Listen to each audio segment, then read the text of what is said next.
Hello, I'm Harley Schlanger. We are gathered here today on December 15th, 2022 for a discussion with Helga Zepp-LaRouche. It will be a special abbreviated webcast. Helga's extremely busy now. If you didn't know, she was just the recipient of the Freedom of Expression Award by the Mexican Journalists Club. She's extremely busy with a series of initiatives, one of which is an event this Saturday, December 17th, titled Peace on Earth or Humanity's Doom, The Case for Negotiations. And this will be live streamed at the schillerinstitute.com. I'm sure we'll talk about that in this discussion. And Helga, there's so much going on, but what's clear is the continued push for war coming from the West.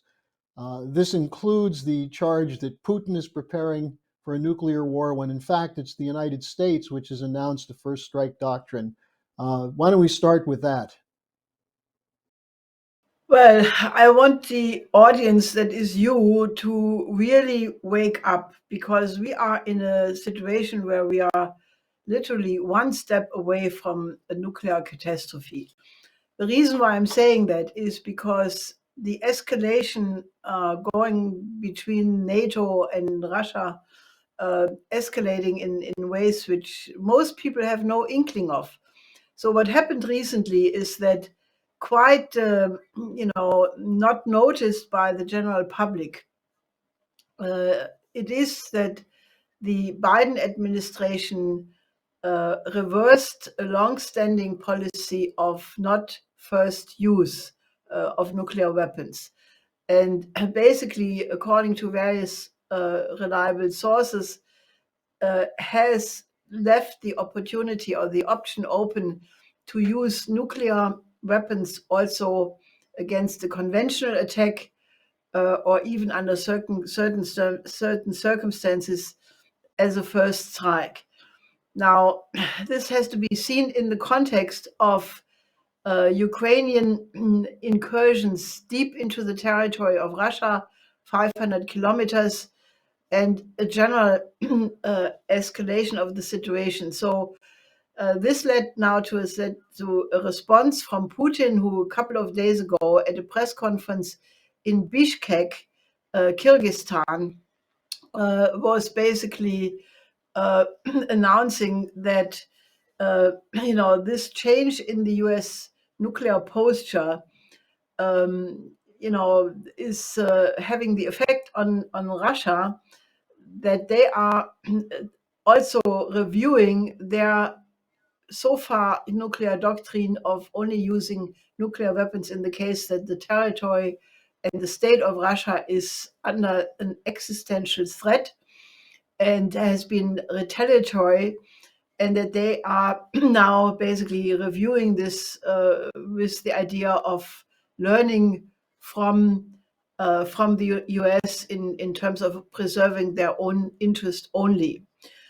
Now, that remark has not, to my knowledge, been reported in any way according to the seriousness of the situation.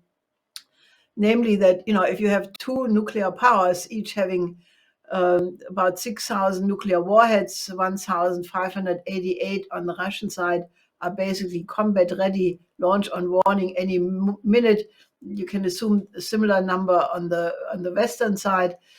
That means we are in an extremely alarming situation, and there has been no coverage about it.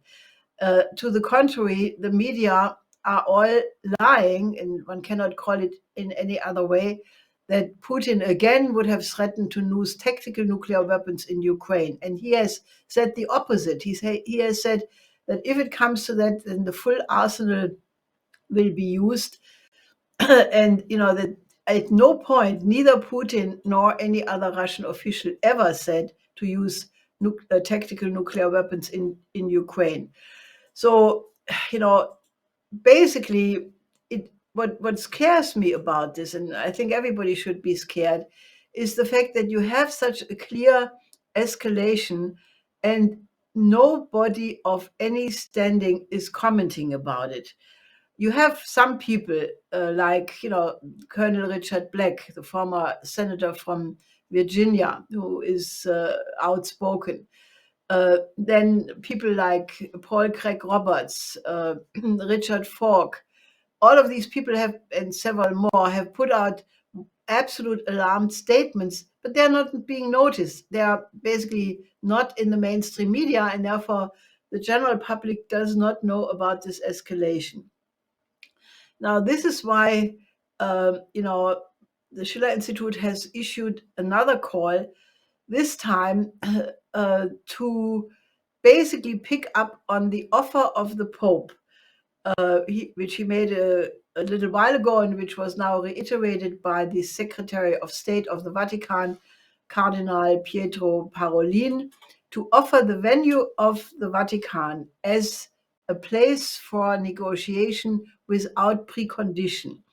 Now, this is very important. There was also a conference in the Vatican 2 days ago, where Cardinal Parolin said we have to return to the spirit of Helsinki, and basically inviting people urgently, because of the danger of nuclear disaster, to return to diplomacy. And I think, given the fact that the Pope is the head of the Catholic Church, which has more than 1 billion members internationally, that he is respected by all Christians, but also the other religious leaders. And you need a place, a person, an institution, which can, provide a framework to step back from this extremely suicidal and dangerous escalation. So I have issued a very short statement, and this is will be linked under this video. And I would urge you, spread it as far as you can through your contact list, social media, and any way you can, and ask people to join this mobilization, because if there would be now many forces around the world supporting that, I think we could have an impact on the environment, because the Pope has made very clear that he's equally open to Russia and to Ukraine. As a matter of fact, he made the extraordinary step to apologize for a derogatory statement he had made last week about certain ethnic groups fighting especially cruelly. So he apologized. Now, I find this very, very important, that the Pope apologizes for something which he recognized as having been wrong. And this was immediately praised by the spokeswoman of the Russian Foreign Ministry, Maria Zakharova. And she said, for them, the incident is now over. Now, that is the spirit of the Peace of Westphalia, or Helsinki, if you want, because you have to draw a line and say, this is over, because otherwise, if you continuously escalate, and then you end up in a certain catastrophe. So I really urge you, join this campaign, circulate this this statement, and ask people to send messages of support to the Vatican, discuss it in the churches and other institutions where you are, and let's have a general mobilization to support this. We'll also have a link under this video for the event that's coming up on Saturday so that people can organize for that. Now, Helga, you mentioned there's been no one of substance in general that's been talking about this escalation of the nuclear threat. What we have from Secretary of Defense Lloyd Austin is calling Putin's comments sabre-rattling without even saying what Putin actually said. But this is occurring in the aftermath of the revelations from former German Chancellor Merkel, saying that there was no intention to follow through with the Minsk Accord. The intent was to buy time for Ukraine. This created, as Putin said, an environment with zero trust. That's part of the danger, isn't it? Well, I must say that Merkel, has said that is really incredibly, revealing. While she was in office, I remember that many people always would ask me, so what is Merkel really up to? What is her intention? And you never could answer that with full clarification, because, she was always sort of not really revealing her cards, and played her cards close to the chest. But now she admitted that this was a charade, and with that she confirmed what former president of Ukraine Poroshenko had just said a short time earlier, that the entire Minsk negotiations or non-negotiations were just an effort to gain time for the rearmament of Ukraine. Now, I don't know if that's really what Merkel thought at the time in 2014, or is she just saying it now to please the Washington, government or whoever, that she never tried to trust Russia, and she only did that to deceive them. Whatever her motives are, the damage is colossal. Because who can trust anybody in the West now if they say something? I mean, Pompeo had said it clearly that the CIA trained people to lie, to cheat, to steal. So that was a known fact. But even President Putin said that he was deeply disappointed in Merkel and in Germany that he did not expect that. So this is now a complete Trümmerfeld. This is a rubble field which could not be worse, and that on top of the statements by Scholz, which are really very continuously becoming worse, and the fact that now the US is threatening to send Patriot missiles to Ukraine, to which I think it was Peskov who said that makes these Patriot missiles in Ukraine a perfectly legitimate target.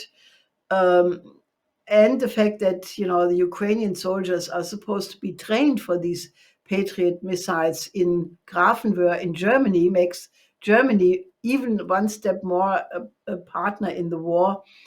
I mean, this has to be opposed. And where is the peace movement? Where are people saying that they do not want to be annihilated in the Third World War? I think there is a terrible complacency, and even the idea that people are afraid to say something is not a good reason that they don't, because this is the existence of the entire human species which is at stake. So I can only repeat my call: join our mobilization before it is too late. Now, on this, just a couple of other things that are going on from some of the think tanks that are the pro-war think tanks. There's a term going around, premature negotiations, that there shouldn't be negotiations because Russia would just use it to buy time. Again, stating what the West did and attributing it to Russia. But also from the Baltic states, the comment came out that Macron and Scholz, even referencing the possibility of negotiations, are going soft. Now, in this context, Helga, you laid out the 10 fundamental principles that would be the basis for actually establishing peace. I'm sure this will be part of the discussion at the Saturday event, but this is actually the quality of discussion that's required now, isn't it? Yes, basically because the entire trust and confidence is completely shattered. I mean, the only way how you can remedy the situation is that you put up a proposal for a new international security and development architecture, which has to be based on principles which are agreeable to every nation on the planet, and where people recognize an honesty and a sincerity of all people who are negotiating a peace. So these 10 principles are being discussed widely internationally, and I again would ask you, circulate them and respond, write something to it, get a mobilization, because we need to return to principles which are convincing the forces to be that we as a human species can self-govern, and we are not doomed to destroy ourselves. Now, Helga, just to conclude this event will be this Saturday at 11 a.m. Eastern Time. The speakers will include Colonel Richard Black, Ray McGovern, one of the co-founders of the Veteran Intelligence Professionals for Sanity. You'll be speaking, Diane Sayre, the candidate for Senate in New York State. By the way, Diane has announced a new campaign against Gillibrand. So she is now still a candidate for U.S. Senate. I'll be participating. Is there anything more you want to say about this conference? Because I think what you've just laid out makes it so clear that if we're going to expect more people to speak out, it's going to have to come from pressure from the bottom, from the population. Well, it remains what we discussed many times, I mean, if there are no voices speaking in a reasonable way to maintain the chances for existence, it's a foregone conclusion that sooner or later it will be too late. Right now, we are one step away from the annihilation. Paul Craig Roberts said one step away from Armageddon, and that is exactly what the situation is. So join us on Saturday and try to really awaken your neighbors, your friends, your colleagues, because if we don't succeed in doing that, it may be too late one day very soon. Okay, Helga, well, thanks for joining us today, and I'll see you on Saturday.